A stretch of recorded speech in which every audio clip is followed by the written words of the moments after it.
총선 전국의 깊숙한 얘기를 들어보는 총선 설명서 서반장, 김반장 시간입니다. 자, 오늘은 서주민 반장이 먼저 준비했다고요? 예, 제가 준비한 건 이재명은 왜입니다. 엄밀히 말하면 민주당 전략공관위의 결정이긴 하지만요. 굳이 왜 임종석 전 비서실장을 컷오프까지 했는지 얘기해 보려 합니다. 아침 우리 서주민 반장이 임종석 전 실장 공천 배제까지는 안 갈 수도 있다 이렇게 네. 얘기했잖아요. 네. 예상 빗나갔네요. 예, 솔직히 빗나간 거 맞습니다. 물론 저희가 지난주에 임 전 실장의 컷오프 발표가 임박했다라는 단독 보도를 전해드린 바가 있긴 합니다.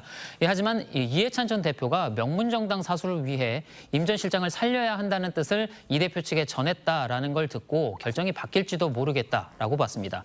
왜냐하면 그게 합리적인 결정이기 때문입니다. 그럼 오늘 결정은 비합리적이라는 뜻인가요? 예, 그렇습니다. 일단 당내 영향력이 여전한 데다 이 대표의 정치적 후견인격인 이해찬 전 대표와의 정치적인 관계가 틀어질 것까지 각오를 해야 합니다. 또 이 대표의 본심이 어떻든 간에 이른바 명문 갈등을 봉합할 의지가 전혀 없는 것으로도 비춰질 수 있기 때문입니다. 갈등과 이 분열이 있는 상태로 선거를 치르는 건 총선 승리의 길과도 멀고요. 또 이른바 여전사 3인방 가운데 비명계의 반발이 가장 적을 걸로 예상됐던 전현희 전 권익위원장을 전략 공천한 게 그나마 배려라면 배려라고 할 수 있을지도 모르겠습니다. 설명 들어보니까 분명히 잃을 게 많은 선택인 것 같은데 네. 근데 그런데도 불구하고 이 대표는 왜 이런 선택을 한 거라고 봐야 할까요? 네, 당내에서는 차기 당권과 또 대권을 노리는 이재명 대표의 사전 포석으로 보는 시각이 적지 않습니다. 친문계의 상징적 인물인 임 전 실장이 국회에 입성할 경우 친문 세력, 더 나아가 비명계의 구심점 역할을 할 수 있다는 겁니다.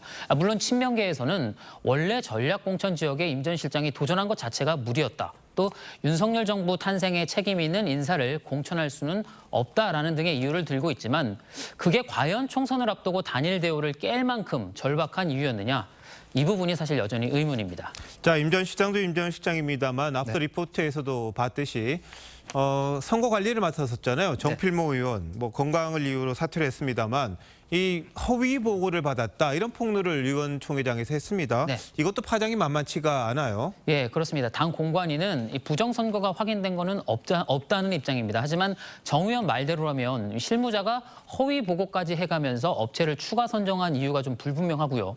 또 그렇게 실무자를 움직인 사람이 누군지도 밝혀지지 않았습니다.